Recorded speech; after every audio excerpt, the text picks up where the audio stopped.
처음 본 순간부터 내 모습이 12월 19일 월요일 당신의 클래스를 높여드리는 아침. 상암동 클래스. 안녕하세요. 이가혁입니다. 안녕하세요. 김하은입니다. 지난주 금요일 인증샷 당첨자 바로 소개해드릴게요. 사진 띄워주세요. 도시락 이슈부터 상클라이프까지 쭉 보시면서 코너마다 인증샷 남겨주신 박MY님 고맙습니다. 네, 이어서 시크한 V샷 사진 좀 크게 띄워주세요. 네, 유치원 등원 준비하면서 챙겨보는 8시 방송 상암동 클래스라면서 따님 사진 찍어주신 매드해터 팍님 고맙습니다.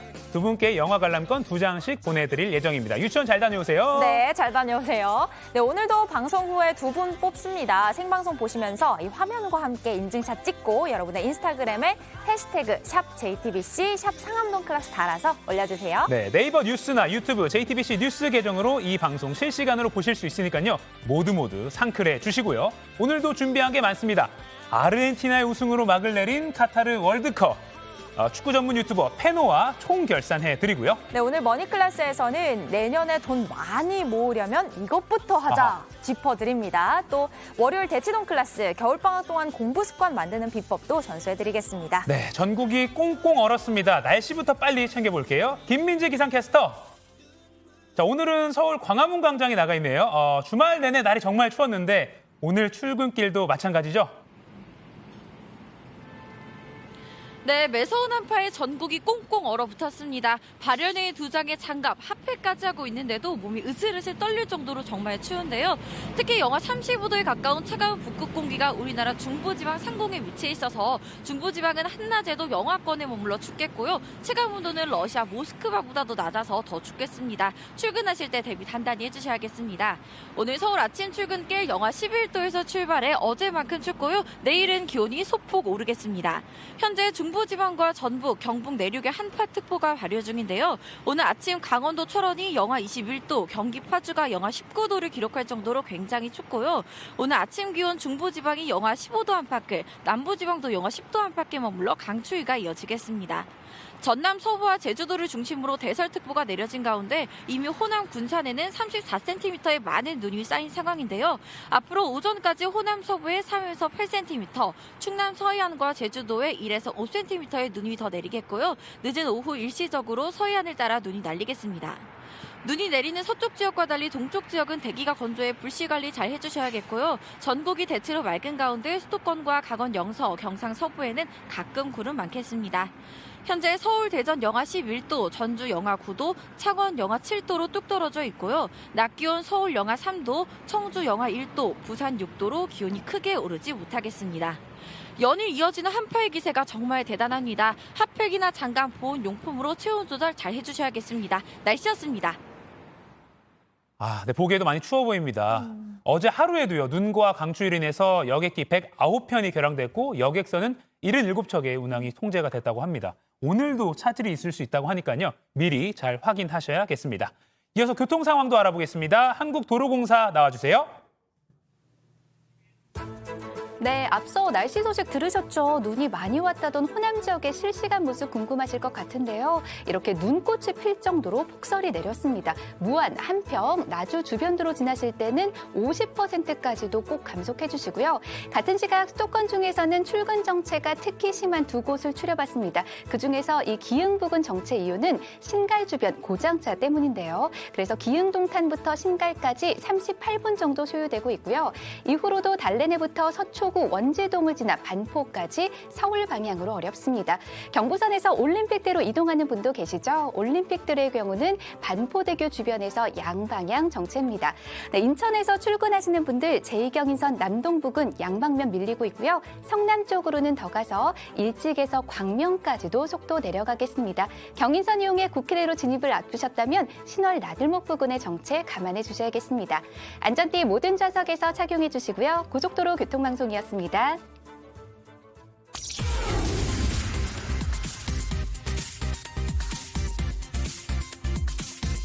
5개 입고 나왔어. 내복 입고, 티셔츠 입고, 조끼 입고, 잠바 입고, 목도리 차고. 그렇게 입고 나오고, 양발은 북걸이 신고 나왔어.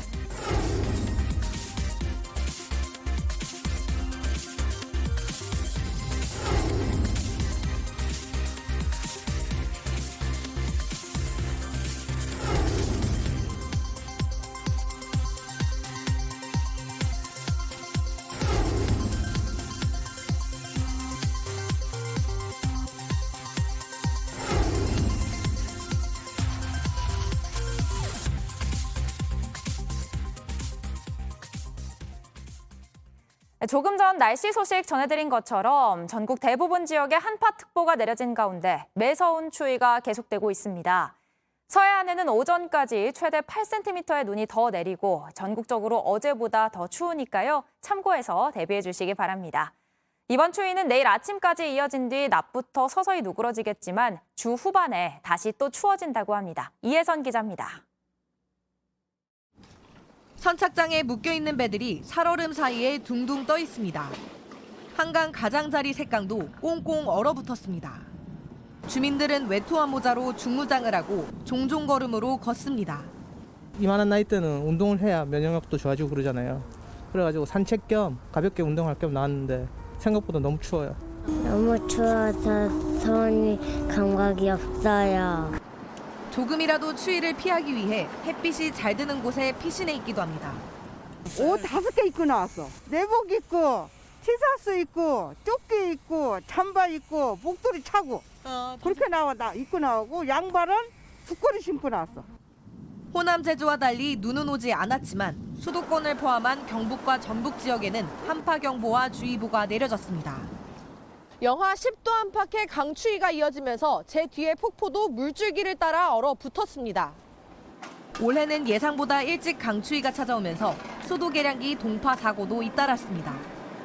서울시는 올해 들어 처음으로 수도 계량기 동파에 대비해 경계 단계를 발령했습니다. 계량기가 어는 것을 막으려면 수도 계량기함 내부에 헌옷이나 수건을 넣고 외부는 비닐로 덮어야 합니다. 오늘은 더 춥습니다.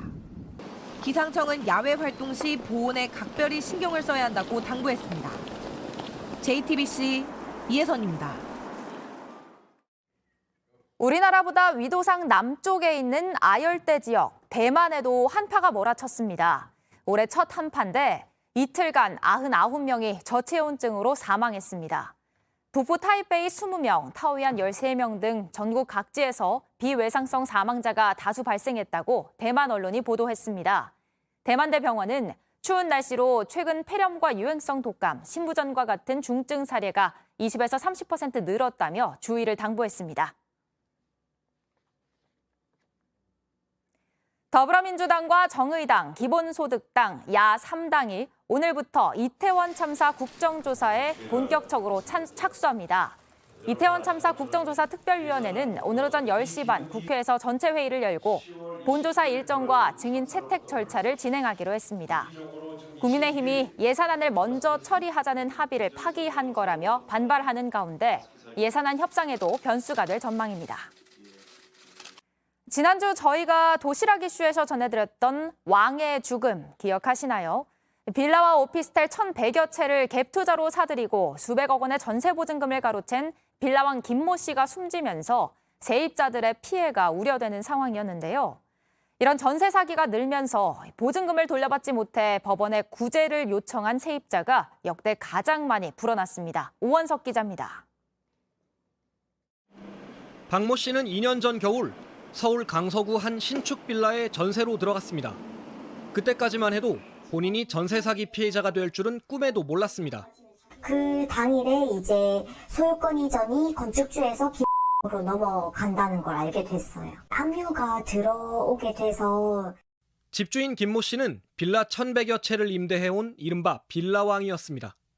체납한 세금만 62억 원이 넘는데 지난 10월 갑작스럽게 숨졌습니다.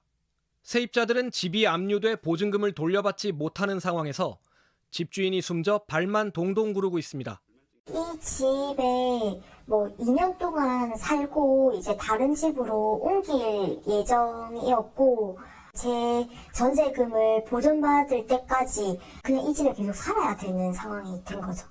박 씨가 세든 빌라는 2동짜리 26가구로 박 씨처럼 전세 사기를 당한 이들이 24가구에 이릅니다.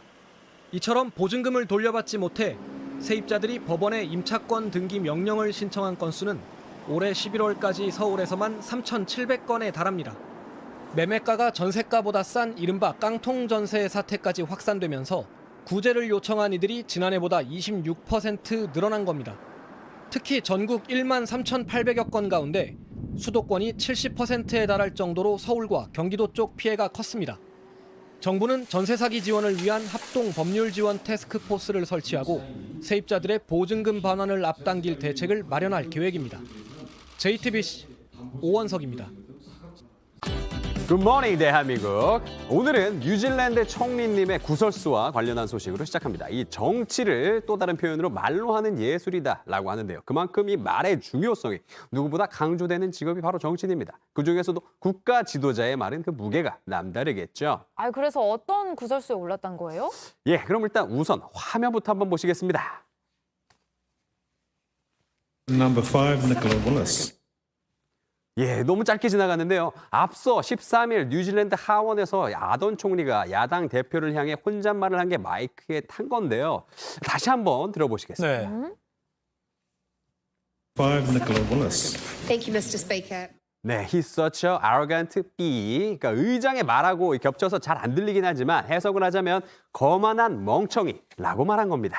이게 우리 국회에서도 종종 나오는 장면이긴 합니다. 근데 이 뉴질랜드 총리가 어쩌다가 이런 발언하게 된 겁니까? 네, 야당 대표가 아던 총리를 향해서 코로나19 방역 정책에 대해서 비판적인 질문을 이어갔는데요. 아던 총리는 자신의 치적으로 자부해오던 방역 정책을 비판하자 침착하게 답변을 이어갔습니다. 그런데 질의응답이 끝난 뒤에 감정을 주체할 수가 없었는지 TV 생방송 마이크가 켜져 있는 걸 모르고 이 본심을 드러내고 만 겁니다. 근데 이용주께서도 방금 삐라고 했잖아요. 네. 야던 총리가 내뱉은 그 단어가 사실 안 좋은 뜻 아니에요? 네, 굉장히 좀 위험한 뜻이기도 합니다. 이게 원래는 남성의 성기를 약간 비하하는 금기어로 네. 바보스럽고 불쾌한 사람을 낮춰 부르는 욕설이기 때문에 마이크를 타고 생방송을 놨다는 것 자체가 굉장히 논란이 되고 있고 사실 지금 저도 여기서 소개하는데 약간 좀 떨리는 그 정도 수위라고 보시면 될 것 같아요. 네, 영국 더 타임즈의 일요판 썬데이 타임즈는 뉴질랜드 정부가 팬데믹 기간 내세우던 강해집시다, 친절합시다라는 표와 아돈 총리의 어른이 매우 불일치한 거 아니냐, 이런 지적이 잇따르고 있다고 보도했습니다. 3연임 도전에도 쉽지 않겠다고 지적을 했는데요. 본인이 스스로 장애물을 만든 셈이 됐습니다. 네, 아던 총리 2017년 37살의 나이로 총리에 올라서 이제 화제가 되기도 했었는데 4년임 쉽지 않겠다는 평가와 함께 정말 말 그대로 장애물을 만든 셈이 됐습니다. 다음 소식 전해주시죠. 예, 다음 소식입니다. 이번에는 중국 소식인데요. 네. 먼저 홍콩 사우스 차이나 모닝포스트의 보도 보시겠습니다. 사진이 좀 네. 어머나. 예, 요즘 중국 젊은이들 사이에서 연애는 하지 않고 키스만 하고 헤어지는 쭈이여우, 입 친구 찾기가 하나의 유행처럼 번지고 있다는 내용인데요. 여기에 중국어 전공자가 2명이나 있습니다. 본토 발음 한번 들어보도록 하겠습니다. 이도성 기자. 쥐어우죠. 쥐어우. 김하은 아나운서. 쯔이오. 대단한데요. 아무튼 뭐 그렇다고 합니다. 이게 쭈이오우는 입 친구라는 의미라고 합니다. 모르는 사람끼리 만나서 키스만 나누고 헤어지는 건데요. 진짜 연애를 하고 싶지만 오랫동안 서로 알아가야 할 만한 이 여유가 없는 상황에서 찾는 대안이라고 매체는 설명했습니다. 난징대 심리건강교육연구센터는 입친구 현상에 대해서 이렇게 설명을 했습니다. 많은 젊은이들이 연애 경험 부족, 낮은 자존심 등의 이유로 관계에 대해서 감정적인 준비를 하지 못하고 있다는 이 세태를 반영하고 있다는 겁니다. 근데 이렇게 듣고 나니까 뭐 중국 젊은이들의 여건이 뭐 허락되지 않는데 연애는 하고 싶고 그러다 보니까 이런 쯔이어를 찾고 이게 하나의 현상이 된 것 같아요. 안타까우면서도 좀 낯선 사람이랑 만나서 키스만 하고 헤어지는 게 좀 받아들이기 쉽지 않기도 하고. 근데 사실 저게 서로 하고 싶은 정도만 하고 헤어지면 다행인데 어떤 일이 벌어날지 모르는 건데 좀 범죄로 이어지지 않을까 좀 걱정이 되긴 합니다. 그리고 또 우려되는 건 코로나19잖아요. 네네네. 사람과 내밀하게 접촉을 하다 보니까 좀 확산세에 영향이 있는 거 아닐까 그런 우려도 듭니다. 굉장히, 다음 소식도 굉장히 이색적이긴 하지만 우리는 조금 익숙할 수도 있어요. 만나면 반갑다고. 네, 좋습니다. 넘어가겠습니다. 인터넷과 소셜미디어에서 화제가 안 된 소식 전해드리겠습니다. 살다 보면 누구나 실수를 하게 될 때가 있습니다. 네, 남수단의 대통령이 행사 현장에서 한 실수 때문에 화제입니다. 남수단의 도로 기공식 현장입니다. 살바키르 마야르디트 남수단 대통령을 비롯해서 많은 정부 관계자들이 참석을 했는데요. 근데 행사 개최를 알리는 국가가 흘러나오는 사이에 저 대통령 다리 사이에서 어떤 액체가 흘러내려오는 것 같아요. 저 제가 생각하는 그건가요? 왠지 그거 맞는 것 같아요. 매체는 대통령이 소변 실수를 한 것으로 보고 있는데요. 카메라맨이 이렇게 뒤늦게 알아채고 황급히 다른 쪽으로 카메라를 돌렸지만 TV 생중계되고 말았습니다. 아이고, 어쩌다 저런 자리에서 정말 보는 사람도 당황스러운데. 네. 예, 살바키르 마야르디트 대통령은 올해로 71살인데요. 노인성 질환 중 하나인 요로 감염증을 앓고 있지 않나 이렇게 추측을 하고 있습니다. 근데 문제는 이 다음부터입니다. 사실 살바키르 마야르디트 대통령은 남수단 초대 대통령이면서 헌법을 개정하면서까지 독재를 하고 있는 인물이거든요. 2013년부터 치열한 내전에도 버텨온 강군인데 자신의 이런 나약한 모습이 세상 사람들에게 이렇게 퍼지는 걸 그냥 보고 있겠습니까? 싫어하겠죠. 예, 소셜미디어에 올라온 겁니다. 이 대통령의 실수 영상이 공개된 이후에 이를 보도한 현지 언론인들이 실종되고 있다는 소식입니다. 아이고. 현지의 한 언론인은 하루아침에 목을 맨 채 발견되기도 했다는데요. 남수단을 비롯한 아프리카 언론인들 사이에선 영상을 보도했다고 공권력이 기자를 고문하고 숨지게 한 것이 아니냐 이런 의구심이 나오고 있습니다. 예, 잘 치료받고 건강해진 모습으로 다시 국민 앞에 서면 되는 거 아닌가 이런 생각이 드는데 아무튼 공권력이 언론인을 탄압하는 이런 일은 있어서는 안 되겠습니다. 네, 다음 소식 볼까요? 예, 다음 소식입니다. 이번에 이제 월드컵도 끝나고 뭘 봐야 되나 고민하시는 분들 많죠? 네. 다시 한번 카타르 가보겠습니다. 축구도 끝났으니까 카타르의 이색 경기인 낙타 핸드볼 보시는 건 어떨까요? 낙타 타고 저렇게 핸드볼 하는 거예요? 예, 선수들이 낙타 등에 올라탄 채 경기장을 누비다가 공을 이렇게 막 던지면서 서로 패스도 하고 낙타와 일심동체가 되어서 환상의 호흡을 보여주고 있습니다. 낙타 경주나 트레킹처럼 전통적인 낙타 스포츠에 질린 사람들에게 신선한 재미로 다가오고 있다고 하네요. 그 폴로라고 말 타면서 골 넣는 그쵸. 스포츠 있잖아요. 네. 그거랑도 좀 비슷한 것 같아요. 네, 그렇죠. 폴로는 근데 이렇게 작대기 같은 걸 들고 있잖아요. 네. 근데 저거는 핸드볼이기 때문에 딱히 다른 도구를 쓰지는 않는다는 게 좀 다르네요. 낙타는 카타르의 대표적인 관광 상품이라서 이번 월드컵 기간 동안 밀려드는 손님을 받느라 낙타들이 초과 근무를 하고 있다라고 저희가 한번 전해드렸죠. 네. 카타르 월드컵 동방석에 이 낙타들 허리가 휘었다는데 이제 조금 다른 모습 보여주면서 한숨 돌릴 수 있기를 좀 바라봅니다. 그러니까 낙타 타기 체험도 힘든데 사실 이것도 보니까 그렇게 쉬울 것 같지 않아요. 그냥 힘들어 낙타가 보여요. 쉬는 게 제일 낫지 않나. 그렇게 생각되네요. 태국 같은 경우에는 코끼리 축구 경기가 있어요. 낙타도 가능하지 않을까 싶은데 그럼 이제 그 경기 새벽에 축구 전문가 패너님 해설 가능하실까요? 가능할 것 같긴 한데 이 낙타도 이름이 있을 거 아니에요? 네. 그럼 이제 밈이나 쫑이나 이름 말하면서 해야 되잖아요. 네. 낙타 닉네임을. 선수 이름 말하는 게 더 편할 것 같아요. 굳이 안 하신다는 걸로. 그쵸? 알겠습니다. 알겠습니다. 이 또한 새로운 장르가 될 것이 아닐까 기대를 해보면서 월드클래스 제가 준비한 소식은 여기까지입니다. 네, 오늘 나라박 이슈까지 잘 살펴봤습니다. 지금까지 월드보이 이용주 캐스터, 도시락보이 이도성 기자, 그리고 새벽의 축구 전문가 패너 씨였습니다. 고맙습니다. 감사합니다. 고맙습니다. Baby, baby, baby, my baby. 세상 누구보다 널 사랑해. 모든 일 다해 너를 불러. Hold me tight, baby, you're my everything. 널 만나고 난 변했어. 세상 누구보다 널 사랑해. 모든 일 다해 너를 불러. I'm in London, London boy.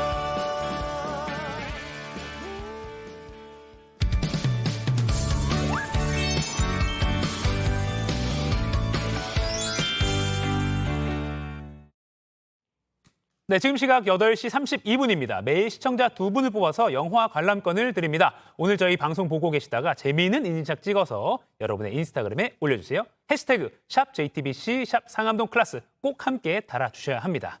자, 그럼 저 같은 경알못, 경제를 잘 알지 못하는 사람을 위한 당장 내 돈이 되는 지식 머니클래스 오늘의 키워드 먼저 보시죠. 새해엔 돈 좀 모아봅시다. 치솟는 물가에 펑펑 돈 쓰는 걸 과시하던 이른바 플렉스 문화는 옛말이 됐습니다. 대신에 생활비를 줄이기 위해서 밥 먹고 안 쓰는 무지출 챌린지가 유행하고 있습니다.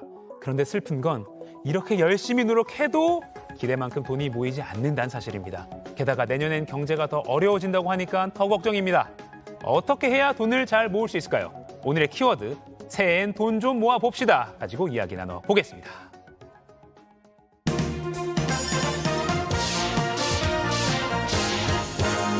팩트 폭격으로 돈 모으는 방법 알려주는 멘토 김경필 머니 트레이너와 얘기 나눠보겠습니다. 안녕하세요. 네, 반갑습니다. 그 헬스장 가면 헬스 트레이너 있잖아요. 네. 근데 머니 트레이너는 생소한데요. 직접 지으신 이름인가요? 네, 제가 방송에서 아마 머니 트레이너라는 말을 처음 쓴 것 같긴 한데 네. 일단 기본적으로 근육을 불려주는 사람을 헬스 트레이너라고 네. 하지 않습니까? 이게 이제 돈을 그러면 불려주는 거냐 이렇게 얘기하는데 사실은 뭐 돈을 불려준다라고도 볼 수 있지만 네. 돈이라고 하는 것은 결국은 모든 것이 습관에서 나옵니다. 그렇죠. 그러니까 우리가 공부, 운동, 저축의 공통점이 뭐냐면 결국 반복에서 결과가 나타난다는 거거든요. 그러니까 이거 결국 교육으로는 해결이 안 돼요. 그러니까 뭔가를 가르쳐 준다 그래서 해결되는 게 아니라 트레이닝 개념이 필요하다. 그런 차원에서 제가 머니 트레이너라는 표현을 썼습니다. 습관의 중요성을 말씀하셨는데 저희도 아침마다 상암동 클래스를 보는 습관을 길러달라고 시청자분한테 말씀하고 네네. 말씀드리는데 우리 돈 모으는 방법도 한번 들어보도록 하겠습니다. 이맘쯤 되면요, 제가 한 해 동안 이거 안 샀어야 되는데 막 이렇게 후회도 하고 반성을 하게 됩니다. 네. 새해 계획을 이제 세워야 되는데 하기 전에 제 소비 습관을 먼저 점검을 하는 방법 어떻게 좀 점검을 잘 할 수 있을까요? 네, 이제 12월이니까 내년이 이제 얼마 안 남았잖아요. 이럴 때일수록 이제 사실 한 해를 좀 돌아보고 내년 계획을 세워야 되는데 우리가 1월 1일 날 딱 시작하고 나서 세운다면 늦어요. 맞아요. 사실 12월에 해야 된다. 가장 저는 꼭 말씀드리고 싶은 것이 지난 한 6개월간 썼던 신용카드 내역서를 한번 좀 출력을 해서 보면 좋겠다. 그래서 형광펜을 한 3가지 정도 색깔로 준비해서 뭐 노란색은 외식비, 그다음에 분홍색은 쇼핑 유흥비, 그다음에 초록색은 뭐 문화 레저비 이렇게 해서 색깔을 좀 칠해 보면서 내가 과연 외식비에 얼마 정도 한 달에 쓰고 문화 레저비에 얼마 정도 쓰고 쇼핑에 얼마 정도 쓰는지를 한번 찬찬히 보실 필요가 있다라는 생각이 들어요. 그래서 가장 중요한 거는 좋은 소비가 있고 나쁜 소비가 있거든요. 좋은 소비라고 하는 거와 나쁜 소비의 가장 큰 차이가 뭐냐? 저는 이렇게 말씀드리고 싶습니다. 요즘 JTBC의 그 인기 드라마 재벌집 막내 아들이라고 있는데 거기 송중기 씨가 이런 말을 했어요. 앞으로는 필요한 물건을 사는 세상이 아니라 갖고 싶은 물건을 사는 세상이 될 것이다. 홈쇼핑 보면서 그런 말을 했죠. 네, 그런 말을 했는데 결국 이런 기업들의 마케팅에 넘어가면 그게 나쁜 소비가 되는 겁니다. 내가 정말 필요한 물건을 사잖아요. 아무 일도 안 일어나요. 근데 대부분은 필요하지도 않은데 갖고 싶다는 이유로 사는 거죠. 그랬다가 나중에 보니까 별로 안 필요하네? 그러면서 채소 마켓 같은 데다가 다시 내놓게 되는 뭐 그런 현상들이 반복되는 거기 때문에 과거의 나의 소비를 한번 돌아볼 필요가 있겠다. 그래서 나쁜 소비가 뭔지를 좀 걸러내는 게 지금 필요하겠네요. 머니 트레이너로 활동하시면서 돈 모으는 방법 좀 알려주세요라고 요청을 많이 받으실 텐데 네네. 그럴 때 구체적으로 요거 꼭 실천하라 이렇게 조언하는 게 어떤 게 있을까요? 네, 뭐 여러 가지가 있겠지만 우리가 이제 내년도가 얼마 안 남았잖아요. 이번 12월에 꼭 우리가 해봐야 되는 것은 내가 왜 이렇게 돈을 못 모을까? 결국은 딱 핵심은 이겁니다. 우리가 소비하고 저축이 있잖아요. 그럼 소비에는 뭐가 있어야 되냐면 예산이 있어야 돼요. 예산. 우리 앵커님 예산 있습니까? 없어요. 예산이 없으면 결국 항상 예산을 넘어가게 됩니다. 자, 그러니까 예산을 만드는 게 중요하죠. 내년에 어떤 예산을 갖고 소비를 할 건가. 자, 그다음에 두 번째 저축에는 목표가 필요합니다. 목표. 자, 그래서 이거 순서를 좀 바꿔가지고 저축을 얼마 할 건가를 먼저 좀 세웠으면 좋겠어요. 그리고 나서 자연스럽게 남는 금액이 예산이 되지 않겠습니까? 그 예산을 어디에 어떻게 쓸 것인가 하는 것을 좀 적재적소에 좀 나누는 것이 좀 필요하다라는 생각이 들죠. 그러니까 저축에는 목표를 세우고 저축을 하고 소비에는 예산. 그 저축한 거에 따라서 그렇죠. 그거에서 예산을 맞춰서 소비를 해야 된다. 네, 그래서 화면이 그러니까 이제 예산이 나오게 되면 내가 얼마를 모으겠다라는 것이 딱 결정되면 그 다음엔 자연스럽게 얼마를 쓸 수 있게 되는데 그것을 이렇게 한 바구니에 담아놓으면 절대 안 됩니다. 돈이라는 것은 이렇게 지금 보이는 그림처럼 뭐 대출이자나 저축이나 공과금이나 식비나 이렇게 카테고리별로 예산을 만들어서 사용을 해야 된다라는 게 핵심이라고 볼 수 있죠. 그리고 사회초년생들한테 꼭 5년 안에 1억을 모아라라는 조언도 해주신다고 들었는데. 네, 5년 안에 꼭 1억을 모아라라고 말씀드리는 이유는 사실은 1억이라고 하는 것이 우리가 가장 어떻게 보면 재테크의 기본, 출발점, 스타트 라인에 쓰는 듯한 어떤 느낌을 갖는 시드머니거든요. 물론 굉장히 큰 금액일 수 있지만 불가능한 금액이 아닙니다. 지금 현재 금리로 월 한 155만 원 정도만 저축을 하면은 5년 후에는 1억이 되거든요.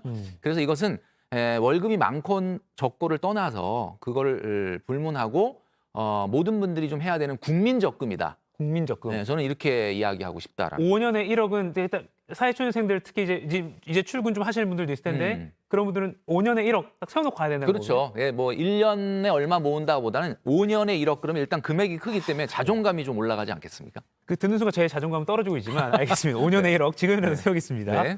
근데 이렇게 5년에 1억을 모으기 위해서라도 또는 이제 또 계속 돈을 불리기 위해서라도 이 오적이라는 걸 먼저 제거해야 된다라는 또 말씀도 많이 맞습니다. 하신다고 들었어요. 우리 오적 뭐예요? 예, 직장인들 이게 을사오적만 있는 게 아니고 네. 예, 돈을 못 모으게 한 오적도 있습니다. 좀 한번 설명을 드려보면 네. 첫 번째가 바로 마이너스 통장이라는 거예요. 예, 마통. 마이너스 통장, 마통. 자, 마통이 있으면 저축이 소극적으로 될 수밖에 없습니다. 아무래도 마이너스가 있는데 내가 저축 열심히 해야 되겠다 이런 생각 잘 안 하잖아요. 네. 그러다 보니까 이제 마통이 첫 번째 적이다라는 거고요. 그다음에 두 번째 적은 할인의 유혹입니다. 여기 써 있죠. 1+1이라고. 1+1은 무조건 해야 되는 거 아닙니까? 많은 분들이 굉장히 현대인들이 내가 필요한 물건을 사지 않고 싸다 그러면은 할인이 된다. 뭐 반값 할인. 네. 와, 이런 얘기 들으면 진짜 들어가야죠. 들어가야지 이거. 이런데 사실 안 사면 100% 할인이거든요. 그렇죠. 내가 만약에 진짜 필요한 물건이면 상관없는데 불필요한 물건을 반값 할인이라고 해서 덜컥 사면 안 된다는 거죠. 명언이 나왔네요. 안 사면 100% 할인이다. 안 사면 100% 할인입니다. 알겠습니다. 예. 그다음에 세 번째는 신용카드입니다. 네, 신용카드 많은 분들이 이제 고민하시는데 뭐 꺾어버릴까 뭐 이런 것도 많이 생각하시는데 일단 벌고 모으고 그다음에 써야 되거든요. 예. 근데 많은 분들이 일단 쓰고 그다음에 벌어서 갚아요. 네. 예. 미래 나에게 맡기는 거죠. 그렇죠. 그러다 보니까 신용카드 때문에 생각지도 않았던 소비가 커지는 경우가 많다. 그다음에 네 번째는 과도한 금융상품. 그러니까 예를 들면은 이런 겁니다. 뭐 사실 내 소득에 맞게끔 금융상품을 가입을 해야 되는데 여기서 말하는 건 이제 정기적금 말고 과도한 개인연금 상품이라든지 네. 과도한 보험료라든지 과도한 세제 혜택을 위한 이런 상품들 네. 그것은 마치 사은품을 갖기 위해서 본 물건을 사는 듯한 약간 그런 느낌이 있거든요. 그래서 그런 것들도 돈을 못 모으게 하는 적 중에 하나가 될 수가 있다라는 이야기죠. 마지막 뭡니까? 마지막 네 번째가 가장 중요한 겁니다. 목적 없는 저축입니다. 우리 앵커님도 저축하시죠, 그죠? 월급 통장만. 네. 그 저축에 혹시 목표가 있습니까? 어떤 뚜렷한 목적? 다음 달 잘 살아가자. 다음 달 잘 살아가자. 이거 다음 달 잘 살아가자가 목적이 될 수는 없죠. 우리가 목적 없는 저축이라는 게 뭐냐면 사실 이런 거예요. 내가 이번 달이 적금 만기다 그러면 아침에 차에 시동을 걸면은 차에서 엔진 소리가 크게 들립니다. 바꿀 때가 됐다. 이런 생각이 들기도 하고. 괜히, 예. 네, 그다음에 이번 달 적금 만기면은 백화점에 가면 가방이 좀 눈에 들어와. 너무 이뻐 보인다. 뭐 가방 가격을 보니까 깜짝 놀랄 정도. 내 적금 만기 금액하고 너무 비슷해. 뭐 예를 들면 이런 식이 되는 거죠. 그러니까 사실은 목적을 뚜렷하게 갖지 않고 하는 저축은 나중에 연기된 소비일 뿐이다. 이렇게 우리가 말씀드릴 수 있을 것 같습니다. 돈을 함부로 저축한 걸 건드리지 않기 위해서라도 그렇죠. 목적을 정확히 세워야 되겠네요. 그러니까 이 오적의 반대로만 하시면 돈이 저절로 모일 텐데 이 오적과 친하게 지내고 계신다면 돈은 절대 안 보인다는. 네, 이 5개 꼭 기억을 해주시고 캡처라도 해놓으십시오. 자, 마지막으로 짧게 쇼핑을 줄이는 방법. 네. 1심, 2심 대법원까지 가라라는 또 말씀을 하신다는데. 제가 결제 3심 제도라는 걸 말씀드렸는데 자, 어떤 쇼핑을 할 때 지금 말씀드렸던 건 쇼핑을 줄인다라는 표현을 앵커님이 하셨는데 줄인다는 게 아니에요. 그러니까 불필요한 거를 하지 않는다는 거죠. 그러니까 결국은 3심 제도라는 건 이런 겁니다. 첫 번째 심사는 뭐냐면 1심은 뭐냐면 나한테 물어보는 거예요. 필요한 것인지. 필요하지 않은데 사진 않지 않느냐라고 얘기할지 모르지만 사실은 많은 분들이 필요하지 않아도 싸면 그냥 삽니다. 자, 정말 필요한 거는요. 있어서 좋은 게 아니라 없으면 안 되는 거. 그게 필요한 겁니다. 자, 두 번째 2심은요. 예산이 있느냐. 아까 지금 만들어 놨잖아요. 예산. 내가 쇼핑에 얼마 쓰겠다. 외식에 얼마 쓰겠다. 그런데 그 예산이 있으면 통과지만 없으면 안 되는 거죠. 다음 달로 미뤄야 되는 거죠. 마지막 3심. 대체제는 없는가. 아무리 1심, 2심을 통과했다 하더라도 생각해보니까 대체제가 있네. 그러면 집에 비슷한 게 있거나. 비슷한 게 있거나 내가 활용할 수 있는 게 있으면 그걸 쓰면 되는 거거든요. 자, 1심, 2심, 3심을 다 통과해서 나온 영수증은 절대 나쁜 영수증일 리가 없고 후회하는 영수증일 리가 없습니다.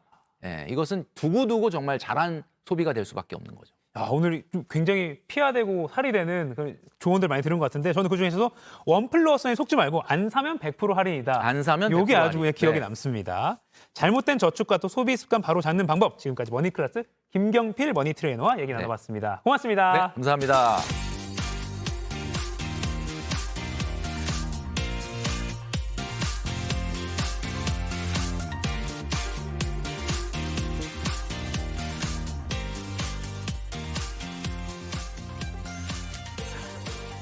사교육 1번지 대치동의 최고급 입시 정보 여러분들에게 전해드리기 위해서 저희가 최고의 입시 전문가를 이 상암동으로 초대했습니다. 대치동 클래스 오늘의 주제부터 만나보시죠. 네.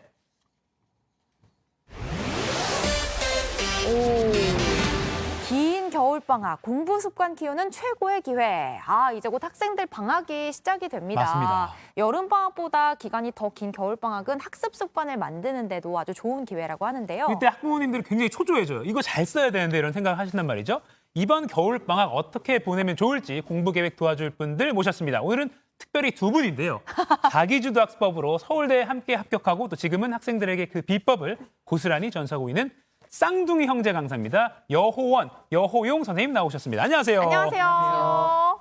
네, 예, 어떻게 두 분이 똑같은 분인데 지금 한쪽이 거울이 있거나 그런 게 아니죠? 네, 지금 일란석 쌍둥이셔서. 메이크업까지 하시니까 좀 비슷하신데 누가 형이고 누가 동생이신 거죠?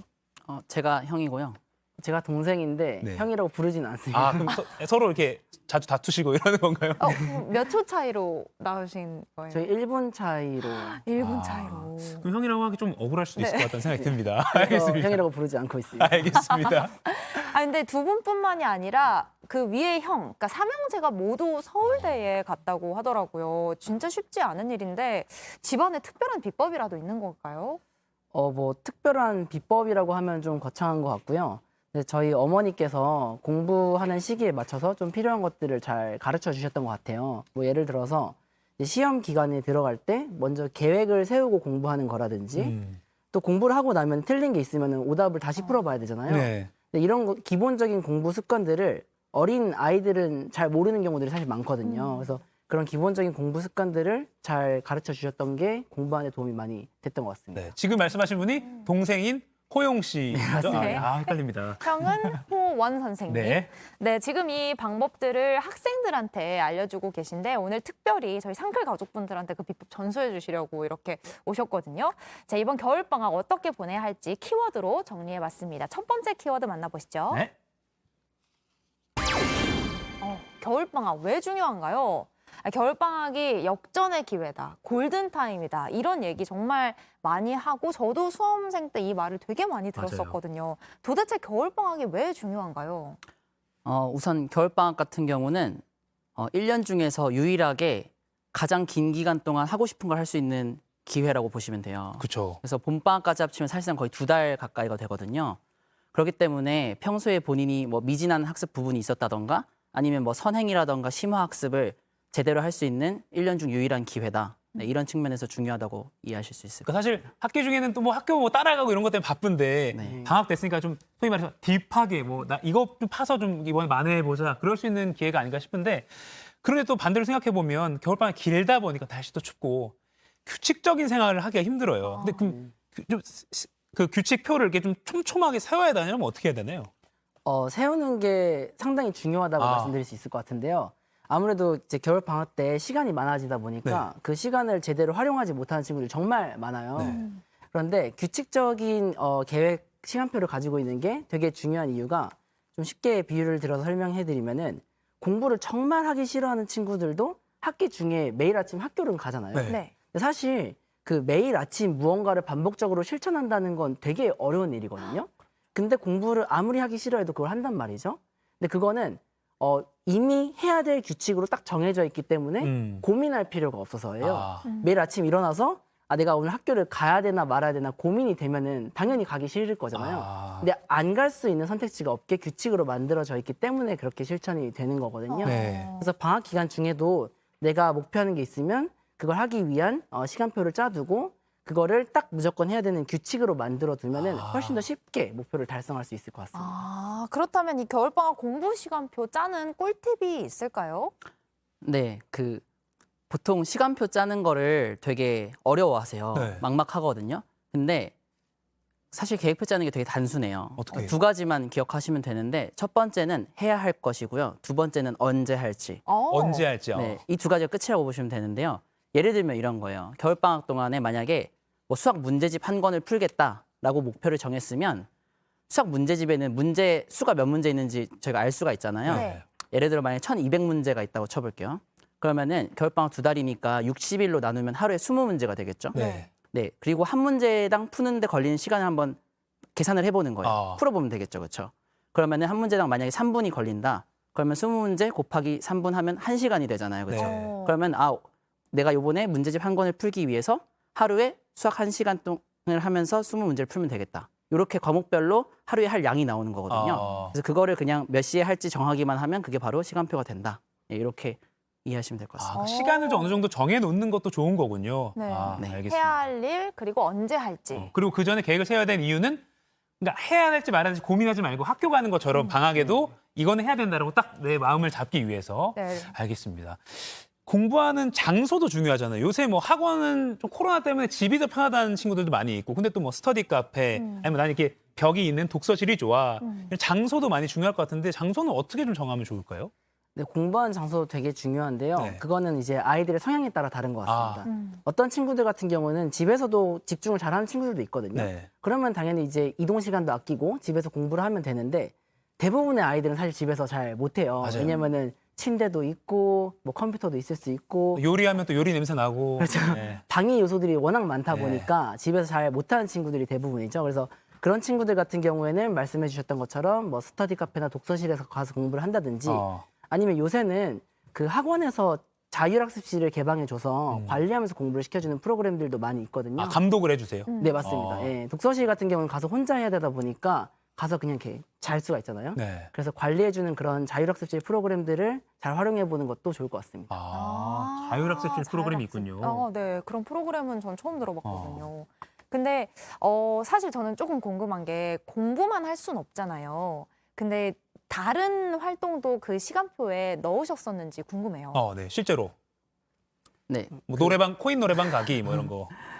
그건 계획표에 안 넣고 했던 거고요. 네. 근데 쉬는 시간을 넣긴 넣는 거죠, 그죠? 네, 저는 개인적으로 자기 관심 분야 찾기 활동들 꼭 했으면 좋겠다 이런 생각을 하고 있어요. 왜냐하면 제가 아이들을 가르치다 보면 생각보다 이제 본인이 나중에 하고 싶은 게 없는 아이들이 되게 많거든요. 근데 공부라는 것도 결국에 왜 하는지 생각을 해보면 나중에 하고 싶은 일을 하는데 도움이 되기 위해서 하는 거잖아요.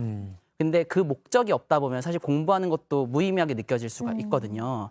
그런 의미에서 이제 관심 분야 찾기 활동을 했으면 좋겠다 이렇게 생각을 합니다. 바쁜 와중에도 겨울방학 때 공부만 하지 말고 플러스 관심 분야 찾기 꼭 가자 이렇게 조언해 주셨습니다. 그럼 이제 바로 두 번째 키워드 만나볼까요? 부족한 공부 현행할까요? 선행할까요? 그러니까 현행이면 이제 뭐 다음 학년 선행이 아니라 그 반대 개념이죠. 복습을 하거나 지금 진도에 맞추는 거. 그리고 선행은 뭐 다음 학년을 본격적으로 준비하는 것. 이걸 어떻게 좀 선택을 해야 될까요? 사실 선행학습을 얼만큼 해야 될지 되게 부모님들께서 고민을 많이 하고 계신 그리고 겨울방학이 특히 그래요. 그렇죠. 엄청나게 큰 고민이세요. 맞아. 그런데 일단 정답부터 먼저 말씀을 드리면 학생들의 수준에 따라 다르다는 것입니다. 그 수준을 그럼 어떻게 파악을 할 수 있을까요?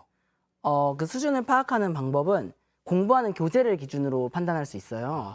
근데 공부하는 교재를 뭐 수학 교재를 예를 들어보면은 크게 뭐 3가지로 분류를 할 수 있는데 먼저 개념을 공부하는 개념서, 그리고 기본 유형들을 공부하는 유형서, 그리고 응용 심화 문제들을 공부하는 심화서 이렇게 크게 3교재로 나눌 수 있는데 선행을 하려면은 현행 과정을 기준으로 심화 과정이 공부가 잘 되어 있으면 이제 선행을 나가도 괜찮은 거라고 보시면 되고요. 그런데 현행 과정의 심화서도 잘 못 푼다. 그러면은 현행 과정에 좀 더 집중하는 게 맞다고 보시면 될 것 같습니다. 그렇군요. 저희가 이 지금 본 방송이 끝나면 상암동 클래스 2교시가 남아있기 때문에 준비된 질문 또 유튜브에서 많이 할 수 있으니까 마지막 질문을 바로 하은 씨가 가시죠. 네, 그러면 이제 좀 이 본방송을 좀 마무리하는 의미에서 본격적인 이제 입시 레이스에 접어들 예비 고1 학생들 차이가 크거든요. 네, 이제 겨울방학에 학부모님들 완전 긴장하고 걱정하고 계실 거예요. 이제 수능, 내신, 비교과에 신경 쓸 게 너무너무 많아서 이런 분들에게 해주실 수 있을 만한 조언 예비 고1들에게 마지막으로 좀 부탁드립니다. 저는 그 첫 단추가 잘 껴야 다음 단추도 잘 껴진다는 말이 있잖아요. 저는 그 말처럼 첫 시험이 정말 중요하다. 고등학교 1학년 첫 시험. 네, 그렇게 말씀드리고 싶어요.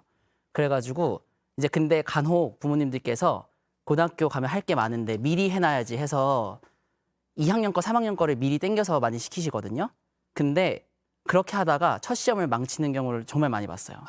근데 그러면은 이제 본인은 나는 수학 못하는 학생이구나 이렇게 스스로 생각을 하게 돼요. 그러다 보면 이제 계속 앞으로 꼬이게 되거든요. 그래서 결론적으로는 그 고등학교 1학년 시험지, 학교 시험지 쉽게 구할 수 있거든요. 그거 한번 풀어보시고 그 결과에 따라서 자기가 아직 부족하다 하면 그 시험을 준비를 하시고요. 그게 만약에 잘 돼 있다 하면 다른 걸 준비하셔도 괜찮다. 이렇게 정리해드릴 수 있을 것 같습니다. 고등학교 1학년 들어가서 첫 시험을 좀 준비를 좀 여유 있게 해놓는 게 좋겠다는 말씀해 주셨습니다. 대치동 클래스 공부 습관을 만들기 위한 겨울방학 계획법 알아봤는데요. 여기서 끝이 아닙니다. 말씀드린 대로 유튜브 상클 2교시에서 계속 이어가니까요. 두 분 잠시만 기다려주세요. 자, 지금까지 여호원, 여호용 선생님과 함께했습니다. 고맙습니다. 고맙습니다. 감사합니다.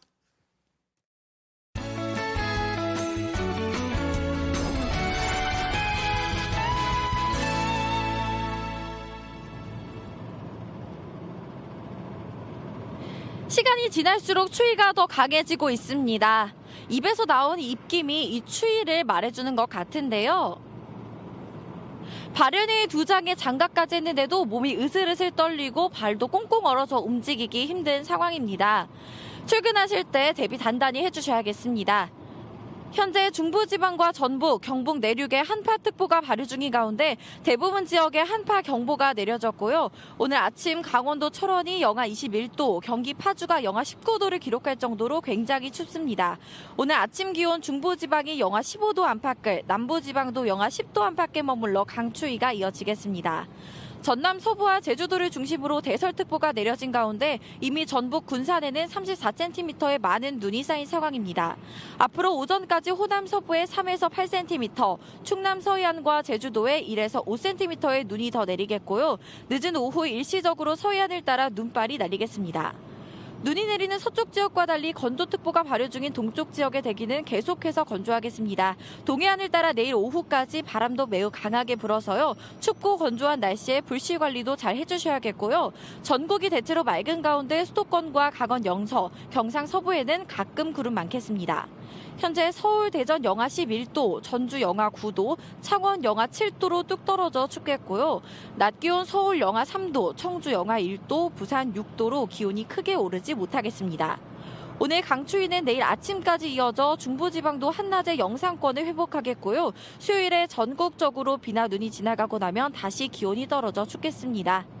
연일 이어지는 한파의 기세가 정말 대단합니다. 평소보다 옷 따뜻하게 입으시고 체온 조절 잘 해주셔야겠습니다. 날씨였습니다.